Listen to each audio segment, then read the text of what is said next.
एक समय की बात है। एक जंगल में शेरों का झुंड रहता था। सभी शेर आपस में मिलके रहते थे और शिकार करते थे। सभी शेरों में सबसे बड़ा और ताकतवर शेर था शेर खान, जो कि अपने झुंड का मुखिया भी था। शेर खान अपने झुंड के सभी शेरों से बहुत प्यार करता था और एक अच्छे मुखिया की तरह उनका ख्याल भी रखता था। मेरे प्यारे बच्चों, अगर हम इसी तरह मिलके रहे और एक दूसरे का ख्याल रखें, तो हमें कभी भी कोई परेशानी नहीं होगी। हाँ महाराज, हम आपके राज्य में बहुत खुश हैं।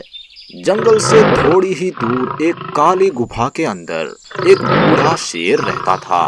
बूढ़ा शेर बहुत लालची था। वो हमेशा दूसरों को परेशान करता था और सारा खाना खुद ही खा लिया करता था।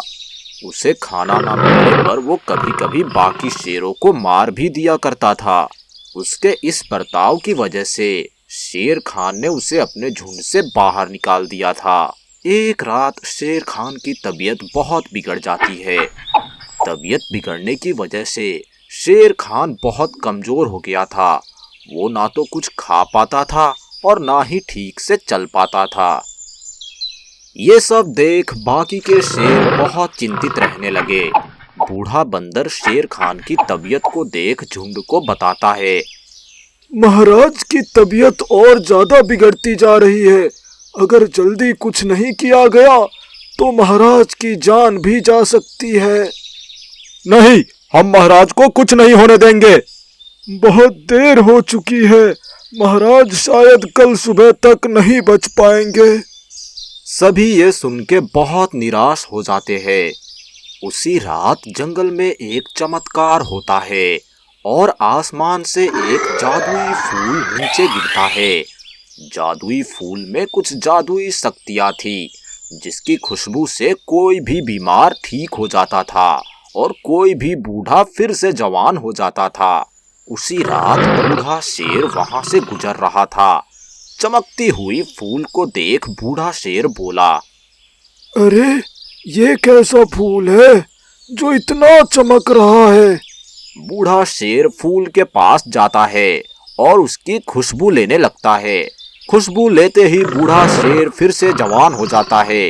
वो अपने आप को बहुत ताकतवर भी महसूस करता है। ये तो कोई जादुई फूल है। वाह, मैं फिर से जवान हो गया। और बूढ़ा शेर खुशी से नाचने लगता है।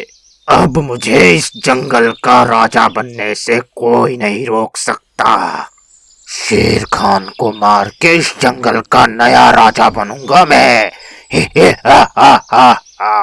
ये सब पेड़ पे बैठा तोता देख लेता है और मन ही मन सोचता है, ये फूल अगर महाराज को मिल जाए तो उनकी जान बच जाएगी। मुझे कैसे भी ये फूल महाराज के पास लेके जाना होगा।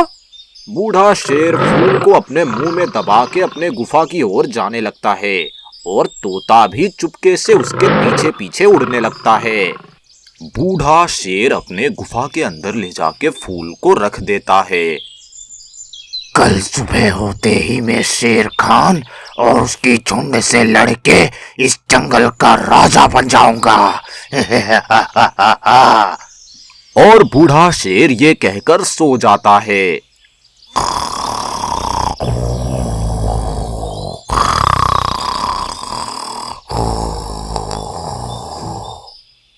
इधर तोता चुपके से गुफा के अंदर आता है और जादुई फूल को चुपके से अपने चोंच में दबा के वहां से उड़ जाता है। उड़ते हुए जाके वो शेर खान के पास पहुंचता है। शेर खान की तबीयत बहुत बिगड़ चुकी थी और वो अपनी आखिरी सांसें गिन रहा था। जल्दी करो, जल्दी करो, ये फूल महाराज को दो। इसकी खुशबू से महाराज पहले जैसे ठीक हो जाएंगे। फूल? कैसा फूल? ये एक जादुई फूल है। इसकी खुशबू से बूढ़ा शेर फिर से जवान हो गया है और कल सुबह होते ही वो हम सबको मार के जंगल का राजा बन जाएगा। ये बात सुन के झुंड के सारे शेर और बाकी जानवर डर जाते हैं। बूढ़ा बंदर जादुई फूल शेर खान को देता है। जादुई फूल की खुशबू लेते ही शेर खान फिर से पहले जैसे ताकतवर हो जाते हैं। अगली सुबह जब बूढ़ा शेर उठता है तो देखता है कि उसके गुफा से जादुई फूल गायब थी। वो गुस्से में आग बबूला हो जाता है। किसकी इतनी हिम्मत मेरे गुफा से मेरी जादुई फूल चोरी करने की? जरूर जरूर शेर खान का झुंड का कोई जानवर होगा। बूढ़ा शेर गुस्से में वहां से शेर खान की गुफा की ओर जाता है। वहां सब शेर खान के ठीक होने की खुशी मना रहे थे। बूढ़ा शेर ये सब देख के, बस बहुत हुआ, अब मैं तुम सबको मार के यहाँ का नया राजा बनूंगा। मेरे होते हुए मेरी झुंड की ओर कोई आंख उठा के भी नहीं देख सकता। दोनों शेरों में लड़ाई होती है। लड़ते लड़ते दोनों शेर खान की गुफा के अंदर चले जाते हैं। बूढ़ा शेर शेर खान से हार रहा था। तभी उससे उसके सामने जादुई फूल दिखती है। चले जाओ मेरे झुंड से दूर, वरना अंजाम बहुत बुरा होगा। बूढ़ा शेर के बगल में ही जादुई फूल रखी थी। जादुई फूल को देखते हुए बूढ़ा शेर मनी मन सोचता है, इस फूल की खुशबू से ही मैं जवान और ताकतवर हो गया। अगर मैं इसे पूरा खा लूं तो मुझसे ज्यादा ताकतवर कोई नहीं होगा। बूढ़ा शेर जादुई फूल के ऊपर छलांग लगाकर उसे पूरा ही खा जाता है। जादुई फूल को खाते ही बूढ़ा शेर फिर से बूढ़ा और कमजोर बन जाता है। देखा देखा लालच करने का परिणाम। मुझे माफ कर दो, अब से मैं कभी लालच नहीं करूंगा। और फिर बूढ़ा शेर वहां से अपने गुफा में चला जाता है। शेर खान और उसके झुंड फिर से जंगल में खुशी खुशी रहने लगते हैं। इस कहानी से हमें ये पता चलता है कि हमें कभी भी लालच नहीं करना चाहिए और अपने दोस्तों के साथ हमेशा मिल के रहना चाहिए। सौतेली शेरनी माँ। जंगल के राजा रानी यानी शेर और शेरनी बहुत ही खुश थे क्योंकि शेरनी ने एक प्यारे से बच्चे सिम्बा को जन्म दिया था। वो दोनों सिम्बा के आने से बहुत खुश हो गए थे। शेरनी सिम्बा को लेकर बड़े बड़े सपने देखती है। एक दिन वो शेर से कहती है, सुनिए, हम अपने सिम्बा को एक अच्छा राजा बनाएंगे जो सदा जानवरों के हित के लिए सोचे। उसी के साथ साथ उसे इतना ताकतवर बनाएंगे कि कोई भी दुश्मन जंगल पर आंख उठाकर देखने की हिम्मत न करे।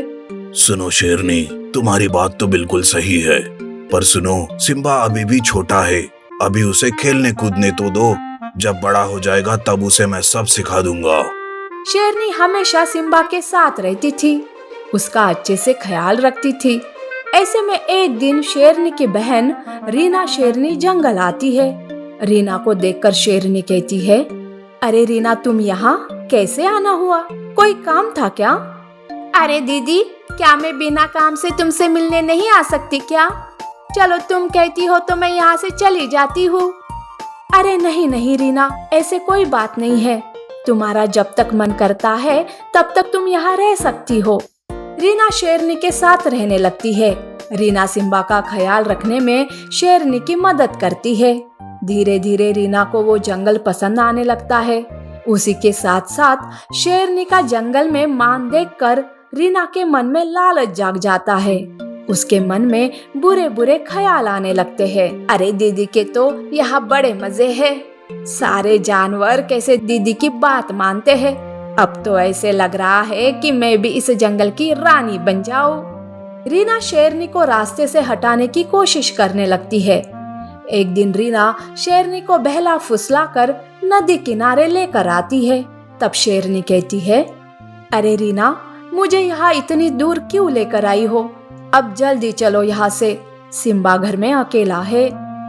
दीदी, घर तो जाना ही है ना, बस थोड़ी प्यास बुझा लेती हूँ। दीदी, तुम भी चलो ना नदी का ठंडा ठंडा पानी पीने। दोनों पानी पीते रहते हैं कि तभी रीना शेरनी को नदी में धक्का देती है, जिस कारण शेरनी नदी में गिर जाती है। वो मदद के लिए चिल्लाती है, पर रीना कुछ नहीं करती है। शेरनी पानी के बहाव के साथ बह जाती है। रानी को लगता है कि चलो, मेरे रास्ते का तो एक कांटा निकल गया। अब तो दीदी पानी में डूबकर मर ही जाएगी। रीना मन ही मन खुश हो जाती है। वो जंगल में आकर शेरनी के डूबने की बात बताती है। इस बात से शेर दुखी हो जाता है। सिम्बा तो छोटा था, बिना माँ की वजह से वो तो मुरझा गया था। ऐसे में रीना शेर की हिम्मत बढ़ाती है, उसके सामने अच्छा बर्ताव करती है, सिम्बा का ख्याल रखने का नाटक करती है। एक दिन छोटा सिम्बा शेर से कहता है, पिताजी, माँ कब आएगी? मुझे कुछ अच्छा नहीं लगता माँ के बगैर। पिताजी, मुझे माँ चाहिए, माँ। सिम्बा रोने लगता है। शेर तो कुछ कह ही नहीं पाता। तभी रीना सिम्बा को समझाते हुए कहती है, अरे बेटा, मैं हूँ ना, मैं भी तो तुम्हारे माँ के जैसी हूँ। सिम्बा, आज से मैं तुम्हारी माँ, मैं माँ के जैसे तुम्हारा ख्याल रखूंगी, और हाँ, मैं तुम्हारी माँ के सारे सपने पूरे करूंगी। रीना सिम्बा के साथ पहले पहले अच्छा बर्ताव करती है, जिसे देखकर शेर भी सिम्बा के लिए खुश हो जाता है। शेर अब शेरनी को भूलने की कोशिश करता है। ऐसे ही कुछ दिन बीत जाते हैं। शेर रीना को जंगल की रानी बना देता है। उस दिन से रीना का सिम्बा के प्रति व्यवहार बदल जाता है। तब रीना मन ही मन सोचती है, अरे वाह, आखिरकार मेरा सपना पूरा हो गया। मैं इस जंगल की रानी बन गई, रानी। पर ये सिम्बा, इसको भी तो रास्ते से हटाना होगा। कल अगर मेरा बच्चा होगा तो जंगल का एक ही वारिस होना चाहिए ना। अब तो रीना सिम्बा से भी पीछा छुड़ाने के लिए उसके साथ बुरा बर्ताव करती है। शेर के सामने अच्छी माँ बनने का नाटक करती है और शेर के जाते ही सौतेली माँ बनकर उस पर जुल्म करती है। उसको खाने के लिए नहीं देती है और बात बात पर मारती रहती है। एक दिन सिम्बा रीना से कहता है, आप बिल्कुल भी अच्छी नहीं हो। मेरी माँ ऐसे कभी नहीं करती थी। तुम चले जाओ यहाँ से।